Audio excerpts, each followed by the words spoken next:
মেদিনীপুরের ডিস্ট্রিক্টের যিনি এমপি বিজেপি রাজ্য সভাপতি দিলীপ ঘোষ মহাশয় যিনি বলছেন যে মেদিনীপুরটাকে সেখানে আমাদেরকে হিন্দুদেরকে ধরে ধরে মারা হচ্ছে, এটা সম্পূর্ণ ভুল কথা।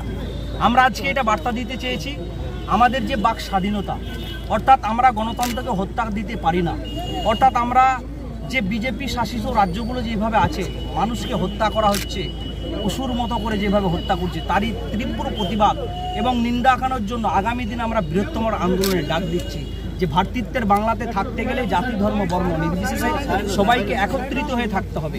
এরই নাম হলো পশ্চিম। স্যার বলবো, যেখানে আজকে দিলীপ ঘোষ এখানকার এমপি, স্থানীয় এমপি, তো এই জায়গায় দাঁড়িয়ে কি করে এই মাটিকে আপনারা সাজাতে পারবেন?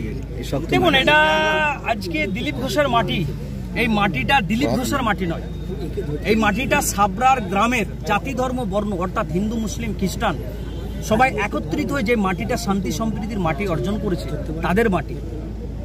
ভোটটা তারা ভুলবশত তাদেরকে বিভিন্ন অজুহাতে বিভিন্ন এতে, যেটা আমার কাছে খবর আছে, তারা দিয়েছে, তারা দিয়ে আজকে ভুলটা করেছে, সেই ভুলের আজকে তারা মাসুল বইছে। তারই সাথে আজকে সেই প্রতিবাদ সভা যে আমরা বাংলার মানুষ, আমরা কখনো ভেদাভেদ চাই না, আমরা কোনো দাঙ্গা ফাসাদ চাই না, আমরা শান্তি সম্প্রীতির উপরে থাকতে চাই।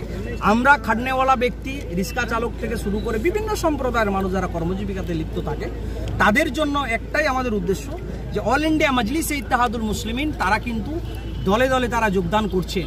আমার এই সাবরা গ্রামের ভাই মুজিবুর রহমান, এ ভাই আজকে ওনার অবদানে আমরা কিন্তু এখানে উপস্থিতি, ওনার ইনভাইটে আমরা এসেছি।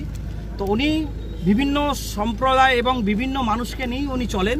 উনি আমাদেরকে কিছুদিন আগে জানিয়েছিলেন যে এই পশ্চিম বাংলার মাটি কিন্তু পশ্চিম বাংলার মধ্যে যেটা একটা ডিস্ট্রিক্ট আছে মেদিনীপুর ডিস্ট্রিক্ট, খুবই অশোচনীয়, যেটা রাস্তাঘাট থেকে শুরু করে যারা গরিব নিরীহ মানুষ তাদের নিজেদের বাক স্বাধীনতা, যে একটা নিজেদের বক্তব্য দেবে সেটা কিন্তু তারা পায় না। তো তারই সাথে আজকে সেই প্রতিবাদ সভা, সেই শান্তি সভা আমরা সফলিত করেছি এবং এখানকার মানুষের বিভিন্ন সাড়া পেয়েছি। আগামী 22শে আগস্ট আপনারা বুঝতে পারবেন।